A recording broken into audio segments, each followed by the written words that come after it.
श्री स्वामी समर्थ. नमस्कार माझ्या प्रिय स्वामी भक्तांनो.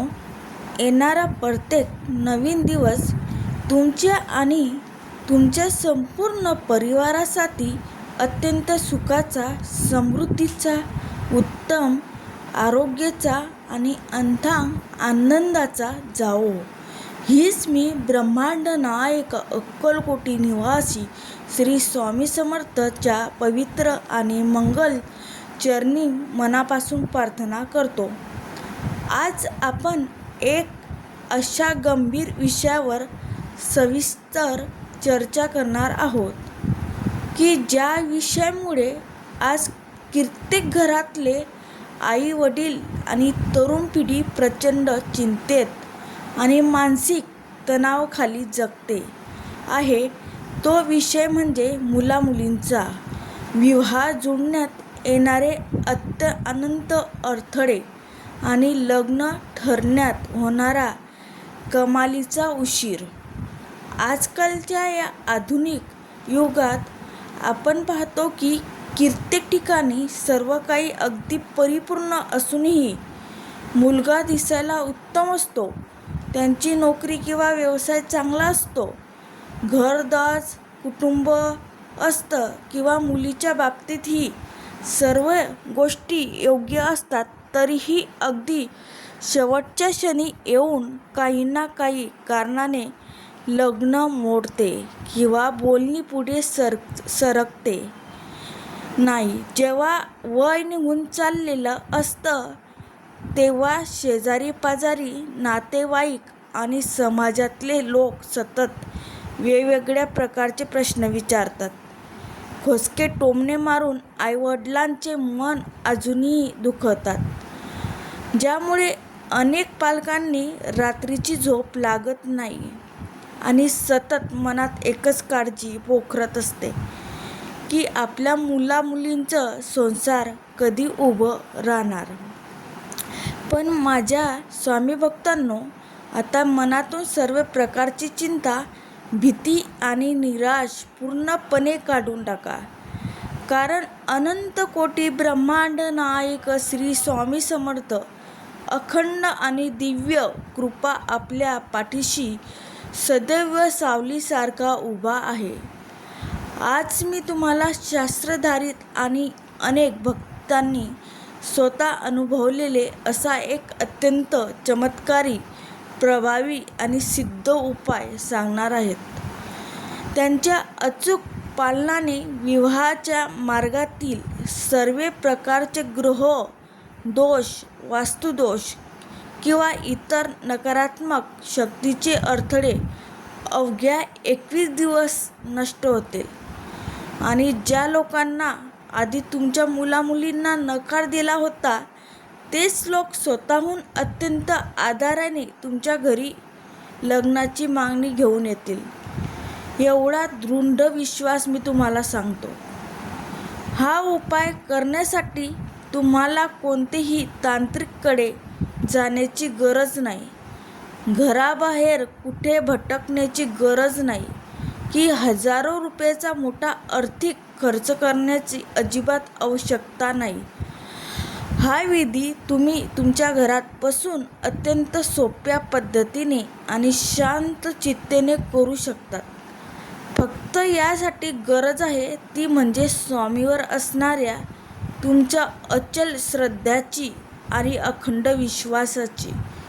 या मुख्य आणि प्रभावी उपायाची सविस्तर माहिती देण्यासाठी मला माझे सर्व आदरणीय पालकांना आणि विवाह इच्छुक तरुण बंधू भगिनींना मनापासून एक अत्यंत महत्त्वाची विनंती करायची आहे की जेव्हा तुम्ही या व्हिडिओच्या कमेंट बॉक्समध्ये लिहिता तेव्हा स्वामी माझ्या मुलाचे लग्न लवकर होऊ दे किंवा माझ्या नशिबात अडथळे का आहेत अशी हताशा, रडवलेली आणि चिंतेची भाषा वापरणे पूर्णपणे बंद करा. त्याऐवजी अत्यंत सकारात्मकतेने आणि ठाम विश्वासाने कमेंटमध्ये लिहा की स्वामी तुमच्या अखंड आणि अथांग कृपाने माझ्या मुलीचं विवाह अत्यंत योग्य ठिकाणी आणि खूप लवकरच निश्चित होणार आहे. आणि मग बघा की हा एक छोटूसा सकारात्मक शब्दाचा बदल तुमच्या संपूर्ण आयुष्यात आणि घराच्या वातावरणात किती मोठा दैवी चमत्कार घडवून आणतो. ते आता हा उपाय नेमका कोणत्या शुभ मुहूर्तावर करायचा आणि त्यांची अचूक विधी काय आहे, हे प्रत्येक पालकाने आणि तरुणाने अतिशय काळजीपूर्वक आणि लक्षपूर्वक ऐकून समजून घेतले पाहिजे. हा अत्यंत पवित्र उपाय तुम्ही आठवड्यातील मंगळवार किंवा गुरुवार या 2 अत्यंत शुभ दिवसांपैकी कोणतेही एकाच दिवशी करू शकता. परंतु लक्षात ठेवा की दोन्ही दिवशी हा उपाय करायचा नाहीये. तुम्हाला जे दिवस अधिक सोयीस्कर आणि योग्य वाटेल तो एकच दिवस तुम्ही निवडायचा आहे. या उपायासाठी सर्वात उत्तम वेळ म्हणजे सकाळी सूर्योदयापासून ते अगदी सकाळी 11 वाजेच्या आतली मानली जाते. कारण शास्त्रानुसार सकाळच्या या प्रहरात संपूर्ण विश्वासात आणि वातावरणात सात्विक तसेच सकारात्मक ऊर्जा प्रचंड प्रमाणात कार्य करते असते. आणि जेव्हा आपण अशा पवित्र वेळेत देवाचे मनापासून स्मरण करून एखादे विधी करतो तेव्हा त्यांचे शुभ परिणाम आपल्या अत्यंत वेगाने आणि थेट पाहायला मिळतात. हा विधी पूर्ण करण्यासाठी आपल्याला बाजारामधून फक्त 3 अगदी साध्या आणि सहज मिळणाऱ्या वस्तू आणून ठेवायच्या आहेत. पहिली वस्तू म्हणजे एक पाणी असलेला चांगला शेंडीचा नारळ. कोरडा किंवा आतून सडलेला नारळ घेऊ नका. दुसरी वस्तू म्हणजे एक छोटासा स्वच्छ लाल रंगाचा सुती कपडा. नवीन असल्यास अतिशय उत्तम, नाहीतर जुना असेल तर तो स्वच्छ धुतलेला असावा. आणि तिसरी वस्तू म्हणजे मोली धागा, ज्याला आपण देवपूजात वापरला जाणारा लाल पिवळ्या रंगाचा पवित्र सुती दोरा म्हणतो. उपायाच्या दिवशी सकाळी तुम्हाला नेहमीपेक्षा थोडे लवकर उठायचे आहे. त्यानंतर घराची नीट स्वच्छता करून स्वतः आंघोळ करून अत्यंत स्वच्छ आणि पवित्र वस्त्र परिधान करायचे आहेत. त्यानंतर आपल्या देवाघरासमोर अतिशय शांत चिंताने बसायचं आहे. देवापुढे गाईचं शुद्ध तुपाचा किंवा उपलब्ध असलेल्या तिळाच्या तेलाचा एक सुंदर दिवा प्रज्वलित करायचा आहे. आणि नेहमीप्रमाणे आपली देवपूजा संपन्न करायची आहे. पूजा झाल्यावर तांब्याच्या एका पात्रात किंवा तांब्यात स्वच्छ पाणी भरून त्या देवाच्या समोर ठेवायचं आहे. आणि मग आपण आणलेले तो शेंडीचा नारळ आपल्या दोन्ही हातामध्ये अत्यंत आदराने पकडायचा आहे. यानंतर तो छोटा लाल रंगाचा कपडा त्या नारळाभोवती सर्व बाजूने अतिशय व्यवस्थितपणे गुंडाळून घ्यायचा आहे. आणि मग जो मोली धागा आपण घेतला आहे तो त्या नारळाभोवती सलग 3 वेळा फिरवायचा आहे. 1, 2 आणि 3. परंतु इथे एक सर्वात महत्त्वाची गोष्ट लक्षात ठेवा की तो धागा फिरवल्यानंतर त्याला कोणतीही प्रकारची गाठ मारायची नाही. फक्त तो 3 वेळा गुंडाळून उरलेला धागा कपड्याच्या आत सुरक्षितपणे खोचून ठेवायचा आहे. हा संपूर्ण विधी करत असताना तुमच्या मनात जगातली कोणतीही राग, कोणाबद्दलही द्वेष, मत्सर किंवा पूर्वग्रहाचा नकारात्मक विचार अजिबात आला नाही पाहिजे.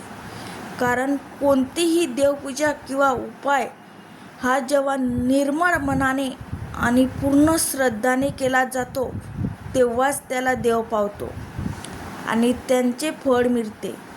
आजकाल अनेक लोक वेगवेगळ्या प्रकारचे उपाय करतात, परंतु विधी करताना त्यांच्या मनात सतत शंका कुशंका सुरू असतात की खरंच हे केल्याने काही फरक पडेल का? याने माझं काम होईल का? तर माझ्या भक्तांनो, जर मनात संशय असेल तर देवाची अधिष्ठान तिथे निर्माण होत नाही. कारण श्रद्धामध्ये विश्वासाची सर्वात मोठी शक्ती सामावलेली असते.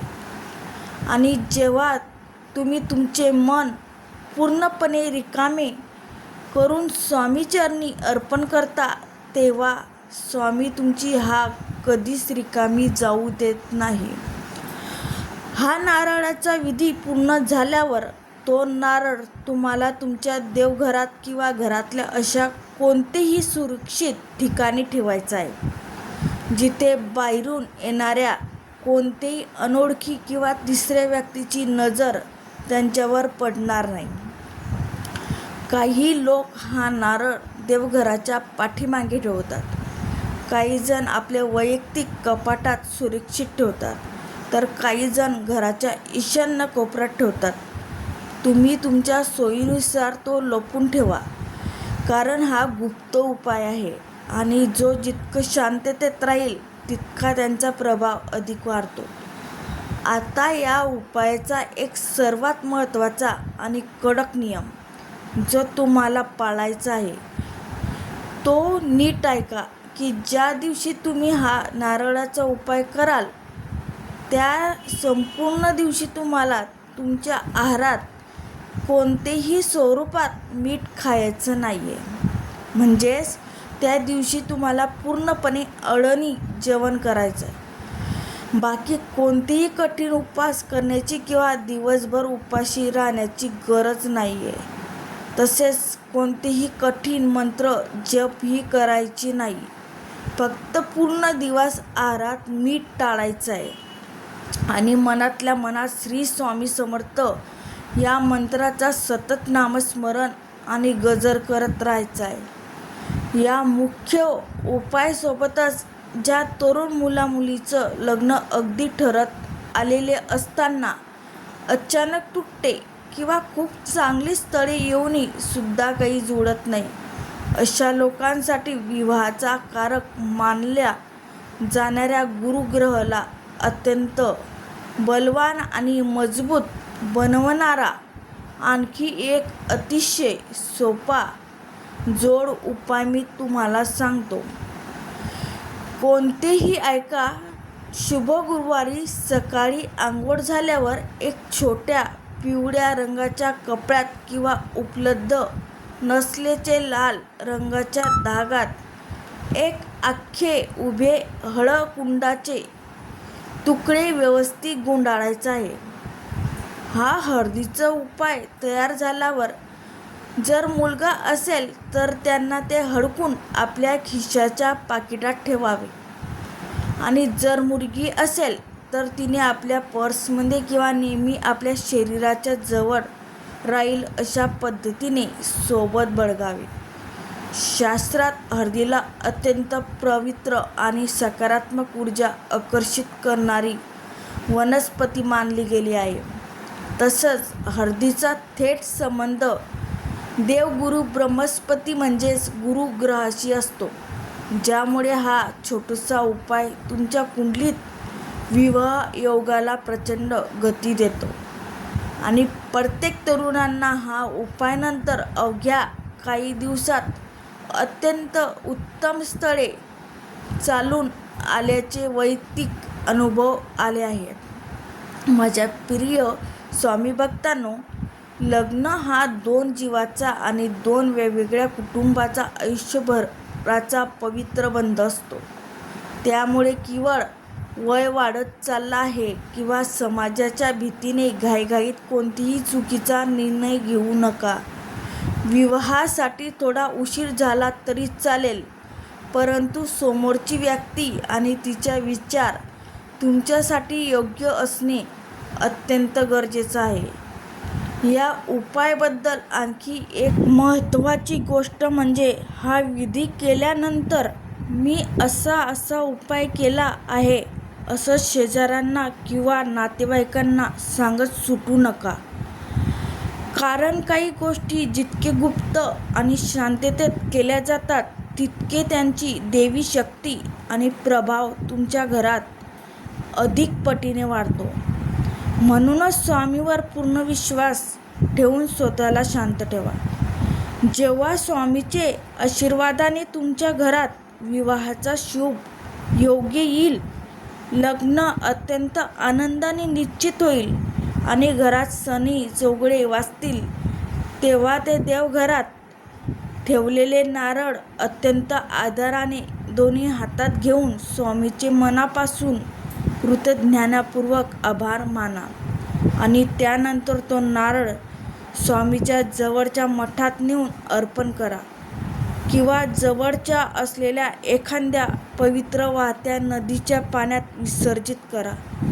कारण ज्या देवाच्या कृपेने आपल्या आयुष्यातले एवढे मोठे संकट दूर झाले, त्यांचे आभार मानणे हे आपल्याला कर्तव्य आहे.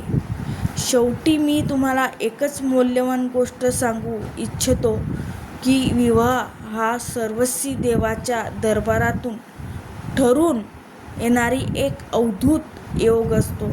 त्यामुळे जेव्हा त्यांची योग्य वेळ येईल तेव्हा जगातले कोणतीही ताकद तुमचे लग्न रोखू शकणार नाही. तुम्ही फक्त तुमचे मन स्वच्छ ठेवा, घरात नेहमी प्रेमाचे आणि आनंदाचे वातावरण ठेवा, नकारात्मकता टाळा आणि बाकी सर्व काही आपल्या लाडक्या स्वामीवर निर्धास्त व्हा. कारण तुमचे कल्याण करण्यासाठी सदैव सज्ज आहेत. तर माझे स्वामी भक्तांनो, जर तुम्हाला अत्यंत माहितीपूर्ण आणि मार्गदर्शक व्हिडिओ मनापासून आवडला असेल तर या व्हिडिओला आताच एक लाईक करा. हा व्हिडिओ तुमच्या सर्व गरजू मित्रमैत्रिणी आणि नातेवाईक जास्तीत जास्त शेअर करा, जेणेकरून त्यांच्याही आयुष्यातली चिंता दूर होईल. तसे कमेंट बॉक्समध्ये स्वामी समर्थ लिहायला विसरू नका. श्री स्वामी समर्थ.